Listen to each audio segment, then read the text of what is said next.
बताते हैं परमात्मा कि तुम वहां से जब आए भक्ति से युक्त थे मेरे अंसा भाई, अंश रूप था जब तू आया, और अपना स्वरूप भूल में भूला ताते जीव का आया। अब तू अपना वास्तविक स्वरूप और स्थान भूल चुका है, इसलिए तू यहाँ भिखारी बना फिरा है, और यहाँ सुख हो ही नहीं सकता चाहे राष्ट्रपति बन ले। कोई न कोई टेंशन उसके को पारिवारिक आपदा हो जाएगी, कोई शरीर में उसके अपने ऐसी बीमारी लग जाएगी, डॉक्टर भी फेल हो जाएंगे भक्ति इन प्राणी का।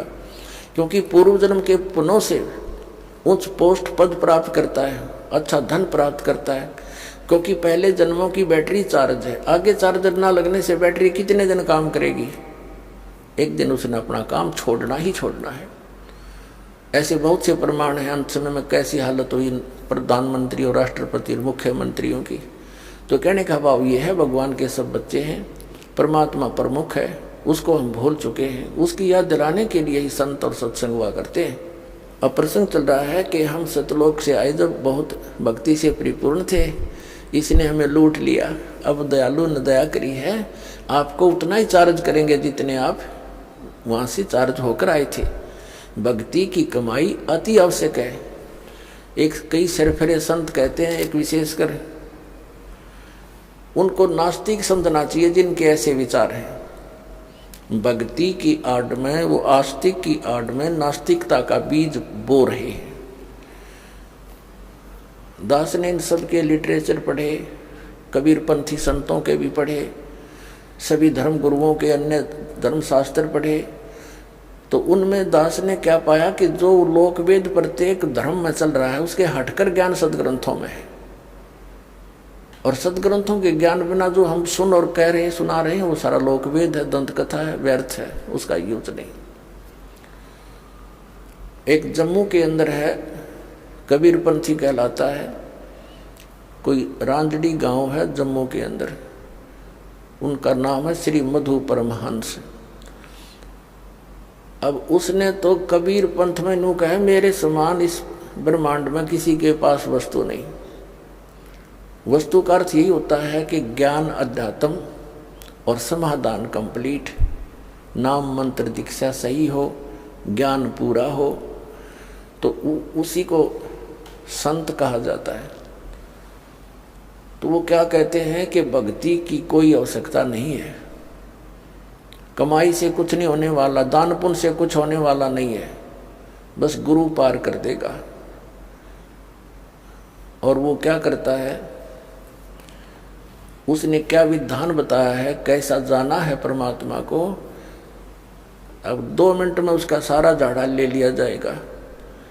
वो क्या बताता है कि पहले परमात्मा गुप्त थे, सृष्टि रचना सुनाई उसने, फिर उन्होंने, परमात्मा ने एक शब्द उच्चारा, उससे प्रकाश होगा, अद्भुत अनंत। फिर वो परमात्मा उस प्रकाश में समा गए जैसा चीनी पानी में, तो फिर वो अमरलोक बन गया। वो परमात्मा भी और वो प्रकाश दोनों मिलकर अमरलोक हो गया वो। फिर ने कहा परम पुरुष ने, अमर पुरुष ने फिर उस अपने अंदर से उस प्रकाश को ऊपर ने उछाल दिया, छोटे छोटे कण से बन गए, वो बिंदु से बनकर बूंदें सी वापस आ गई। वो प्रकाश में मिली नहीं, वो अलग घूमने लगी, वो बूंद सी बिंदु सी, वो आत्मा बन गई। परमात्मा ने आत्मा को उत्पन्न नहीं किया, आप बन गई। तो परमात्मा और आत्मा तो बहन भाई हो गए, फिर वो तो बहन भाई हो गए, उनका वो तो एक सत्र में आ गए। फिर आगे क्या कहता है कि सार नाम, आदि नाम, सार शब्द, सच्चा नाम यानी सतनाम, और शब्द विधे और नी शब्द, और कहती है सतपुरुष ही है।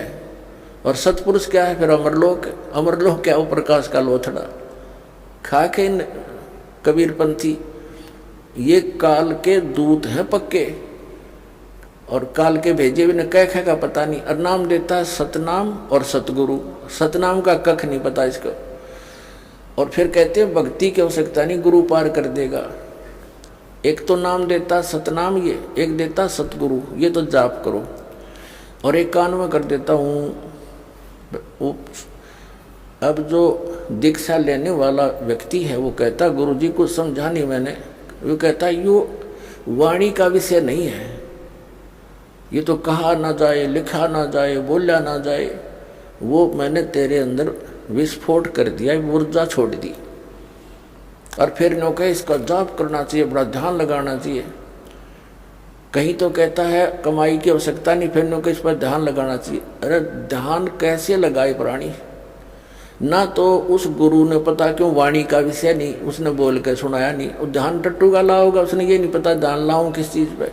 और दूसरे ये कहता है कि गुरु पार कर देगा, भक्ति की कोई आवश्यकता नहीं, नाम की कमाई कुछ नहीं करेगी।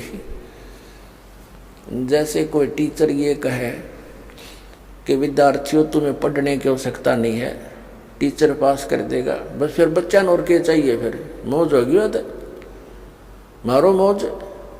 ये खाक टीचर है, बैठा दिया पूरे अध्यात्म मार्ग का। तो ऐसे क्या होता, ऐसे व्यक्ति ये स्टेटमेंट उस समय देते हैं कि चेले भाग ना जा। जैसे आप देखते हो धन सतगुरु राधा स्वामी, विशेषकर ये धन सतगुरु सच्चा सौदा सिरसा डेरे वाले जगमाल वाले, इन तक 8 पल्ला ला रखी है कि बस सतगुरु पार कर देंगे, पिताजी पार कर देंगे। बीड़ी ये पीवे, कख ज्ञान इनको दी, भक्ति का मार्ग इनके पास नहीं, वो गुरु पार कर देगा। वो आप तो होगे दिखाइयो पार। अब शिवदयाल पार हुआ नहीं, भूत बना बैठा उसमें बुक्की में, जो इनका हेड ऑफ द डिपार्टमेंट। अब बाकी कहाँ जाएंगे? दास का उद्देश्य किसी को मिसगाइड करना नहीं, बिल्कुल राह बताने का उद्देश्य रखता हूँ। फिर पछताओगे। कहते हैं ये संसार समझदा नहीं, कहंदा श्याम दोपहरे नू, गरीबदास ये वक्त जाते रोगे इस पैरे नू। इस समय ने याद करके रोगे। मनुष्य जीवन अनमोल बर्बाद हो रहा है, एक एक सांस की कितनी कीमत हम व्यर्थ खो रहे हैं बालकों की तरह।